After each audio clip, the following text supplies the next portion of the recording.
On October 25th, I'm going to be doing a free webinar. I'd love to see you there. And it's going to be called The 3 Secrets to Forge Strong Connections and Tips to Avoid Ghosting. That is painful, right? I'm going to talk about mistakes you might make when someone is pulling away, a phrase and phrases you can say to get people to open up, and reasons that your partner or the person you're dating is not prioritizing you.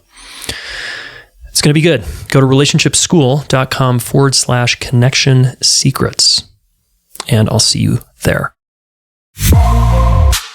All right. Most of you have friends, right? And it's so important to have friends in life because they bring so much color and meaning to our lives. And yet, very few people have the kind of friends I'm going to talk about here in a moment. And it's just a different level of friendship.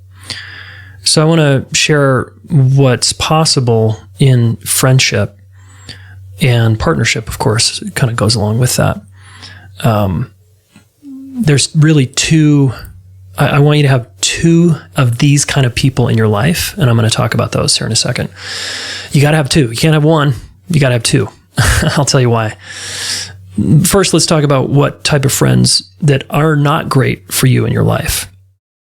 So you bring your shame or relationship challenges to them, and they try to fix you, rescue you, give you advice, or tell you you're fine. No, you're fine. Oh, I think you're great. Okay, I don't think that's a great friend because they didn't really listen to you. They didn't really get in there with your feelings at all, right? And then if we back that up one step, another kind of friend I don't think you want in your life is someone who has no interest in your inner world, what you're actually going through. You stay on the surface and you talk about sports or the weather or politics. You know, it's fine to have those kind of friends. We all have those kind of friends. I call those superficial relationships. And it's just a part of life, right? Talking about the game or talking about your kids or talking about the weather. Okay.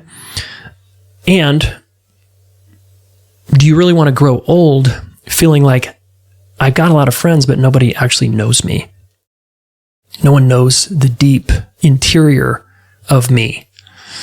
I personally don't want that. So I try to surround myself with people now who really want to know my inner life, what it's really like in here.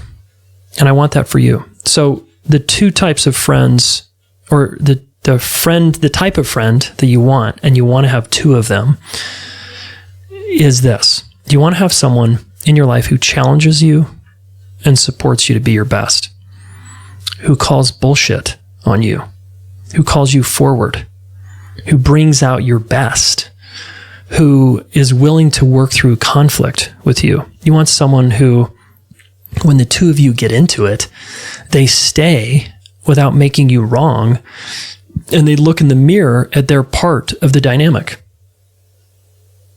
You want someone who has your back when you are going through a health crisis or a financial crisis or a marriage crisis, that they're just with you. They don't have to come over every day or do some obligatory, I'm just showing up for my friends at the expense of their own health and well-being. Like, no, we're not talking about that kind of friend, the overgiver either. I'm talking about the kind of friend who, when you need them to, they will drop what they're doing and show up for you. And if they can't, because they have so much shit going on and they're out of town or they're unavailable for whatever reason, it's okay. And as soon as they're available, they show up for you, which might be a week later, a month later, etc. You also want a friend who doesn't, I said this before, but said in another way, you want a friend who doesn't abandon themselves to, quote, be a good friend for you. For example, let's say you have a really important talk you're giving or speech, and you really want your friend there, but they're going to be out of the country. Are you really going to ask your friend to fly in just for your important speech? No, because that would disrupt their life. If it's your family member's funeral, or, you're going to something like it's a once in a lifetime experience and you really want them there, they should have every right to say no. And of course you want the kind of person who will show up, but it shouldn't ruin your relationship if they don't, because they are maxed out in their life, or they can't afford to come visit you, or they can't be there for you in your time of need. So we also want a little wiggle room to make mistakes in our friendships, to not be perfect, to clean up the mess we make with them. Sometimes we can't show up for them for whatever reason. And again, that has to be okay in a friendship. But if we consistently get someone who doesn't show up for us and we're always showing up for them, that's out of balance, right? And you're going to build a resentment where you show up for their challenges in their life and their crisis and they don't show up for yours. That's usually not a great sign. I always like to say we have many circles. Like if you draw a concentric circle here, the inner circle is your VIP people, right? The next circle out is people who get less time with you and know you less. And then the next circle out is, all the superficial friends, etc., or coworker friends. But your inner circle, you want to have 2 of these types of people. And the reason I say 2, who are there for you and who will challenge you and support you to be your best, and who will reveal their inner life as you reveal yours, and who will grow along with you through the challenges of life, and that they have seen you in your darkest moments and your highest, brightest moments, and vice versa. You've seen each other through thick and thin, through divorces, through miscarriages, through financial ruin, through COVID scares, through health problems, like all of it. They're just in it. They're in the fire of life with you. And the reason I say you want 2 of them is because when you have close friends, one of them will call bullshit on you and the other person might not, or no one else calls bullshit on you but one. The reason you want 2 is because when one person calls you a jackass, big deal. When 2 people call you a jackass, as one of my mentors used to say, then you want to go buy yourself a saddle. And really it's 3 or 4 even. Like when you get the same consistent feedback, like, dude, you're blowing it here in your marriage. If I say that to my friend, he can be like, oh, that's just Jayson's opinion. But if my friend, who's also his friend, says, hey, yeah, we agree, you're blowing it in your marriage. You keep blaming your wife and you're not looking in the mirror at your part and you're not owning anything. He can't ignore that. That's 2 people now reflecting back how full of shit he is. That's hard to ignore. And I don't know about you, but I want and need and have those people in my life. People who see my shadow, they call BS on me. They will call me forward when I'm playing small in my life. In my men's group recently, a while back, I had that happen where I was playing small about something and all 3 guys were like, bullshit. And they pushed me. And it really helped me see something about myself that I wasn't seeing. So 3 of these types of people is even better than 2, but you definitely don't want just 1. Like, that's cool. Like, 1 friend is actually fucking amazing if you can get someone like this in your life and you can be that kind of friend for them.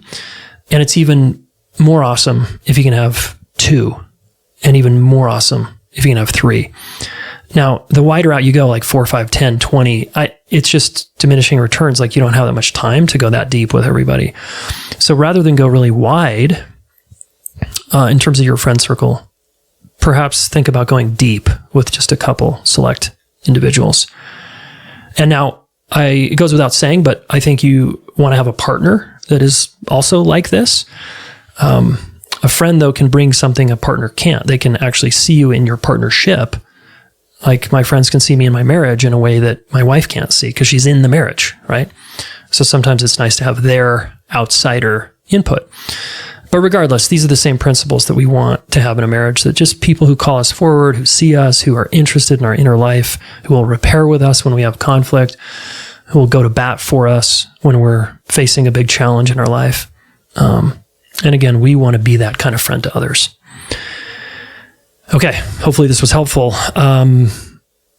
Yeah, and if you don't currently have this, right, you can get this.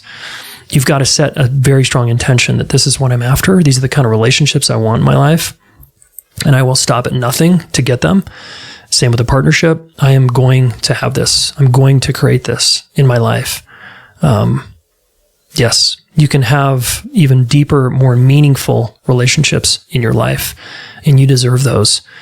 And it's up to you to begin to go after those if you don't already have this, right? And if you have one, try to get another one in your life, like that are just cultivate. And I've modeled in this podcast before and on this YouTube channel that there's ways we can invite our current friends who maybe aren't quite as deep.